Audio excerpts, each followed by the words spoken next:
రాకాలోకంకి స్వాగతం. ఈ కంటెంట్ మీకు నచ్చినట్టయితే లైక్ చేయండి, మీ బంధుమిత్రులకి షేర్ చేయండి. ఇప్పటి వరకు సబ్స్క్రైబ్ చేసుకోకపోతే సబ్స్క్రైబ్ బటన్ని నొక్కండి. మిత్రులారా, కాంగ్రెస్ పార్టీకి nothing seems to be going right for the Congress party. Congress పార్టీకి అన్ని వైపుల నుంచి మధ్యల దరువులే, అన్ని వైపుల నుంచి దాడులే, అన్ని వైపుల నుంచి ఇబ్బందులే, ఇరకాటాలే, ఆక్రమణలే. నిజానికి లోకసభ ఎన్నికల తరువాత కాంగ్రెస్ పార్టీ గ్రాఫ్ పెరుగుతుందని చాలామంది భావించారు. చాలామంది మేధావులు, విశ్లేషకులు కాంగ్రెస్ పార్టీ ఆల్మోస్ట్ ఎన్నికల్లో గెలిచినట్టుగా కూడాను భావించారు. అయితే కాంగ్రెస్ పార్టీ యొక్క అతిపెద్ద తప్పిదం ఏంటంటే 240కి పైబడి ఎంపీ సీట్లు గెలిచినటువంటి బీజేపీ ఓడిపోయిందని, కేవలం 99 సీట్లు గెలిచిన తాను గెలిచానని భావించడమే కాంగ్రెస్ పార్టీ బహుశా చేసినటువంటి అతిపెద్ద తప్పు. ఆ తరువాత ఇండి కూటమిలో అన్ని విషయాలను తాను డిక్టేట్ చేయాలన్నటువంటి ఒక ఆలోచన, ఇండి కూటమిలో ఉన్నటువంటి మిత్రపక్షాలని పట్టించుకోకుండా ముందుకు వెళ్ళేటటువంటి వాళ్ళందరూ మా మాట వినాలన్నటువంటి ధోరణి, ఇవన్నీ కాంగ్రెస్ పార్టీలో బాగా పెరిగినాయి. హర్యానా మొదటి దెబ్బ. హర్యానాలో గెలుస్తామని ఇక ముఖ్యమంత్రి, మంత్రిత్వ శాఖలు వీటిని కూడా పనిచేసుకున్నటువంటి పరిస్థితిలో ఘోరమైనటువంటి ఓటమి. బీజేపీ యాంటీ ఇన్కంబెన్సీని తట్టుకుని మరీ ముచ్చటగా 3వసారి అధికారంలోకి వచ్చింది.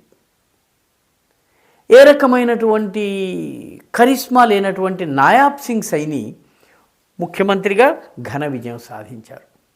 ఆ తరువాత మహారాష్ట్ర ఎన్నికల్లో కూడాను చాలా ఘోర ఓటమి కాంగ్రెస్ పార్టీకి దక్కింది. కాంగ్రెస్ పార్టీ స్ట్రైక్ రేట్ అన్నిటికన్నా ఘోరంగా ఉంది.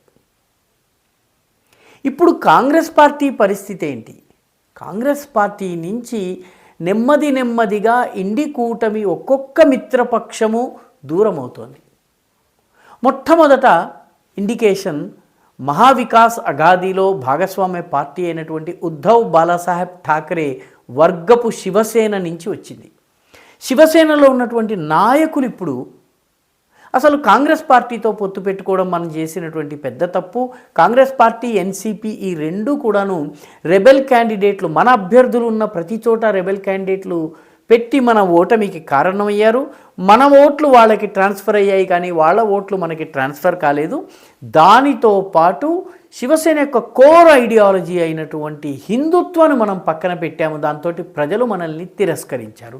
ఇక మనం కాంగ్రెస్తో చేయి కలిపి లాభం లేదు, కాంగ్రెస్ నుంచి బయటకు రావాలి. ముఖ్యంగా రాబోయేటటువంటి బృహన్ ముంబై మున్సిపల్ కార్పొరేషన్ ఎలక్షన్స్లో ఉద్ధవ్ బాలాసాహెబ్ ఠాకరే గ్రూపు ఒంటరిగా పోటీ చేయాలన్నటువంటి డిమాండ్ పెరుగుతోంది. ఉద్ధవ్ ఠాకరే కూడాను ఈ విషయంలో ఆలోచిస్తున్నట్టుగా ప్రకటించారు. మాతోశ్రీలో అంటే బాల్ ఠాకరే యొక్క నివాసం అది. ఉద్ధవ్ ఠాకరే అందులోనే ఉంటారు. రోజంతా జరిగినటువంటి సమావేశాల్లో దీనిపైనే చర్చ జరిగింది.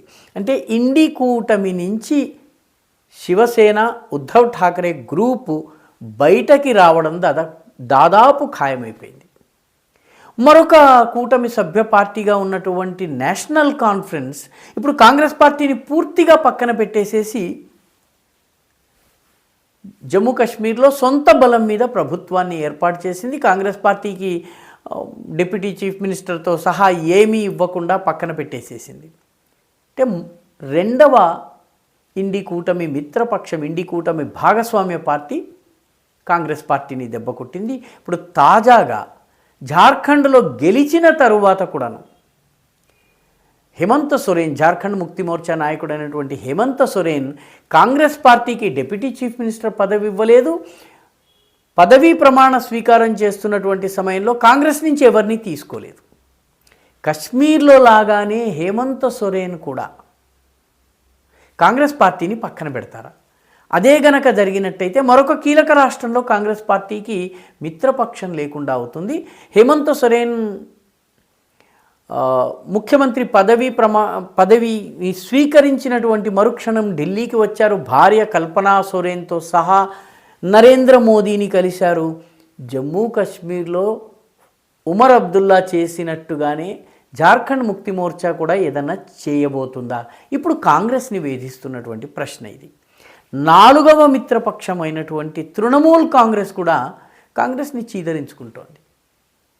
తాజాగా పార్లమెంట్లో అడానీ ఇష్యూ పైన, గౌతమ్ అడానీకి సంబంధించిన ఇష్యూ పైన అమెరికాకి సంబంధించినటువంటి కొన్ని ఏజెన్సీలు చేసినటువంటి హడావిడికి ఇక్కడేదో అమెరికా తాబేదారులాగా లోకసభలో హడావిడి చేస్తున్నటువంటి విధానం ఏదైతే ఉందో దానిని తృణమూల్ కాంగ్రెస్ వ్యతిరేకించింది.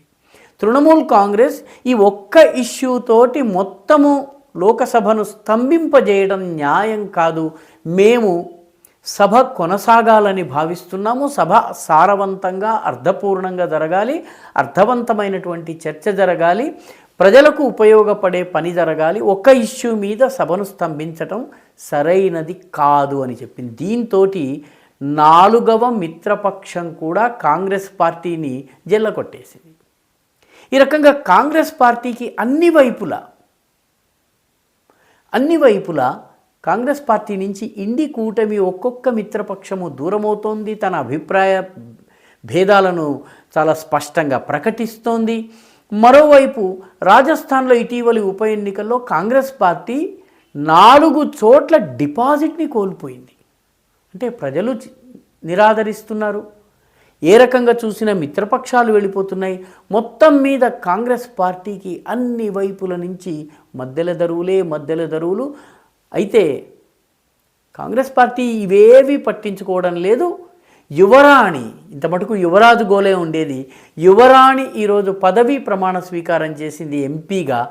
కాబట్టి ఆ హడావుడిలో పూర్తిగా బిజీగా ఉంది.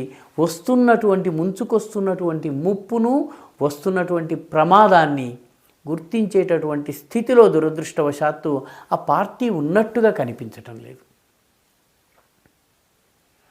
ఈ వీడియో మీకు నచ్చినట్టయితే లైక్ చేయండి, షేర్ చేయండి, ఈ ఛానల్కు సబ్స్క్రైబ్ చేయండి. మీ అభిప్రాయాన్ని కమెంట్ల రూపంలో తప్పనిసరిగా పంపించండి.